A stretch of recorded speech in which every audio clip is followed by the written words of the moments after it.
Hello warriors, आपण भेटतो एका नवीन लेक्चरमध्ये आणि हे लेक्चर यासाठी इम्पॉर्टंट आहे की आयोगाच्या आत्ताच्या पेपरमध्ये विज्ञान या विषयातील जर तुम्ही प्रश्न पाहिले तर जीवशास्त्राचे जे 9 प्रश्न येत आहेत याच्यामध्ये 2 ते 3 प्रश्न हे प्राणी वर्गीकरणवरती येत आहेत.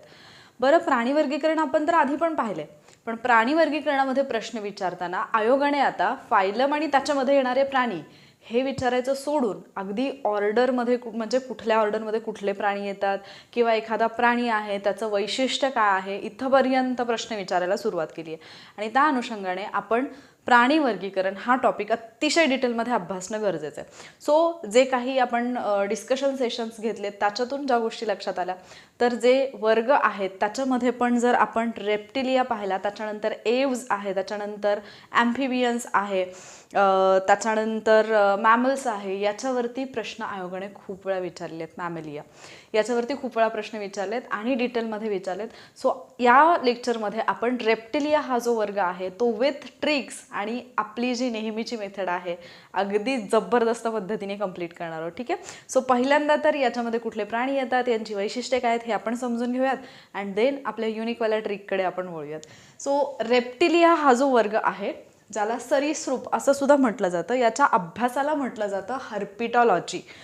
सरीसृपांचा जो अभ्यास असतो त्याला म्हटलं जातं हर्पिटॉलॉजी. मग या वर्गामध्ये येणारे जे काही प्राणी आहेत त्यांचं जर वैशिष्ट्य आपण पाहिलं तर हे शीतरक्ती प्राणी असतात. बहुधा हे भूचर असतात, बहुसंख्येने हे भूचर आहेत. याचाच अर्थ हे पाण्यामध्ये सुद्धा आढळू शकतात. सगळेच भूचर आहेत असं नाही, म्हणजे केवळ भूचर प्राणी आढळतात असं जर विधान आलं तर ते चुकीचं असेल. ठीक आहे. आता यांच्यामध्ये पाय असतात किंवा काहींना पाय नसतातच. ठीक आहे. पाय असले तर अगदी लहान लहान असतात, अदरवाईज पायच नसतात. त्याच्यानंतर यांची त्वचा जर आपण पाहिली तर कोरडी आणि खवलेयुक्त, त्याचबरोबर खडबडीत अशी त्यांची त्वचा असलेली आपल्याला पाहायला मिळते. त्यांच्या शरीराचे जर आपण भाग पाहिले तर डोकं, मान, धड आणि शेपूट असे त्यांच्या शरीराचे भाग असलेले पाहायला मिळतात. हे प्राणी एकलिंगी असतात, म्हणजेच यांच्यामध्ये नर आणि मादी हे वेगवेगळे असतील. एकलिंगी असतात, अंडज असतात आणि त्याचबरोबर हे श्वसन करण्यासाठी फुफ्फुसांचा वापर करतात.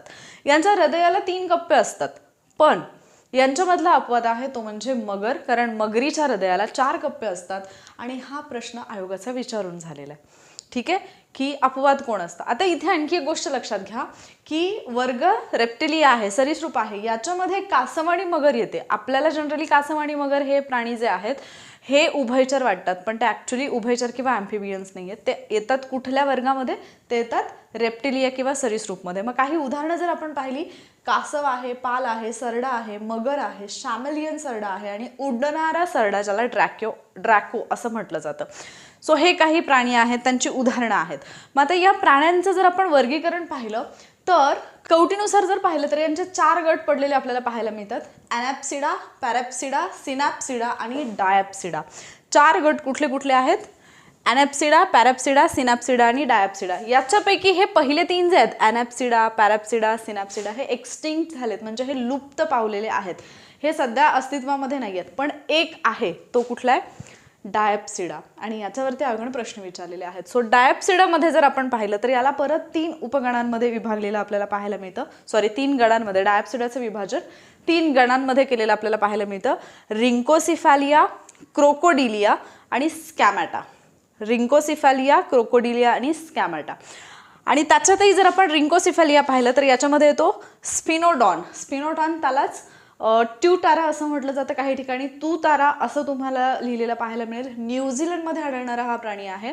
हा एक जिवंत जीवाश्म म्हणून ओळखला जातो आणि याला 3रा डोळा असतो विशेष म्हणजे. आणि याच्यावरती आता रिसेंटली झालेल्या मेन्सला आयोगाने प्रश्न विचारलाय. सो स्पिनोडॉन जो आहे तो तुम्हाला लक्षात ठेवायचा आहे. न्यूझीलंडमध्ये आढळणारा 3रा डोळा असणारा, ज्याला ट्यूटारा असं सुद्धा म्हटलं जातं, येतो कुठल्या गणामध्ये? रिंकोसिफॅलियामध्ये येतो. वर्ग कुठला आहे त्याचा? सरीसृप आहे. क्रोकोडिलियामध्ये जर आपण पाहिलं तर क्रोकोडाईल, मगर आपल्याला माहिती आहे, ॲलिगेटर आहे, गॅवियालिस आहे.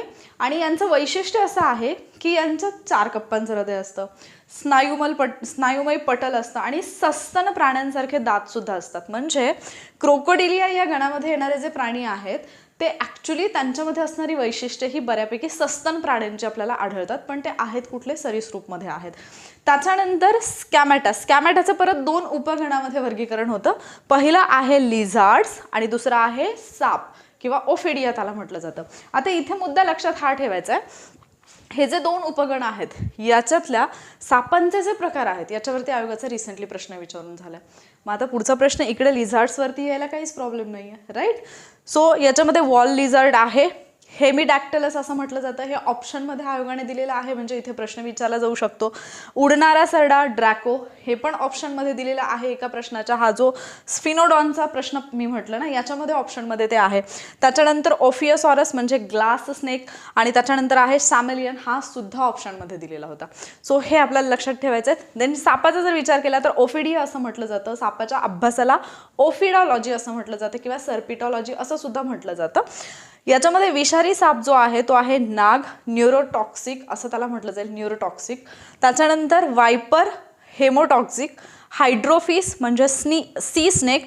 त्यानंतर बिनविषारीमध्ये कुठले येतात, अजगर म्हणजे पायथन, नॅट्रिक्स म्हणजे पॉन्ड स्नेक, आणि टायास म्हणजे धामीन. आता लक्षात घ्या, हे सगळं जर तुम्हाला लक्षात ठेवायचं असेल, आता मी सांगितलं काय काय प्रश्न कुठे कुठे येऊन गेलेत. एक तर सरीसृपची वैशिष्ट्ये विचारून झाली आहेत, मगरीचं हृदयाचे कप्पे विचारून झालेले आहेत. त्याच्यानंतर याच्यातले प्राणी कुठल्या गटामध्ये येतात हे विचारलेलं आहे आयोगाने. डायप्सिडामधला हा स्फिनोडॉन हा विचारून झालेला आहे. सापांच्या जोड्या विचारलेल्या आहेत. म्हणजे आता लिझार्ड्स जे आहेत जे ऑप्शनमध्ये दिलेले, इथे येऊ शकतो प्रश्न. याचा सरीसृपच्या अभ्यासाला काय म्हटलं जातं, हर्पिटॉलॉजी. लिझार्ड्सच्या अभ्यासाला म्हटलं जातं सौरॉलॉजी. सापाच्या अभ्यासाला म्हटलं जातं ओफिडॉलॉजी किंवा सर्पिटॉलॉजी. ठीक आहे, हर्पिटॉलॉजी, सौरॉलॉजी, सर्पिटॉलॉजी लक्षात राहील. आता आपल्याला हे सगळे प्राणी लक्षात ठेवायचे आहेत. कसे लक्षात ठेवायचे, खूप भन्नाट ट्रिक आपण पाहणार आहोत. ठीक आहे, सगळ्यात पहिल्यांदा तर आपण येतो इथे स्फिनोडॉनकडे. मी स्फिनोडॉनबद्दल काय काय सांगितलं तुम्हाला. न्यूझीलंडमध्ये आढळणारा आहे, त्याला ट्यूटारा असं सुद्धा म्हटलं जातं. तिसरा डोळा याच्यामध्ये ॲक्टिव्ह असतो. मग आता आपल्याला लक्षात ठेवायचं तर एक छोटंसं सॉन्ग तुमच्यासोबत शेअर करते, जे मी गुणगुणत असते आणि म्हणून हे माझ्या लक्षात राहिलं.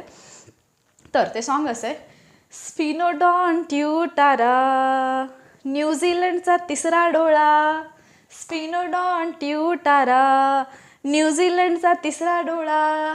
रिंकोसिफॅलिया गणात येतो, वर्ग रेप्टिलिया मध्ये हा येतो, जिवंत जीवाश्म हा. आता लक्षात राहील तुमच्या. हे ॲज इट इज 2-3 वेळा म्हणा, तुम्ही लाईफ टाईम कधीच विसरणार नाही हे, कारण हा मेन्सला आलाय, प्रीला यायला काहीच हरकत नाही आहे.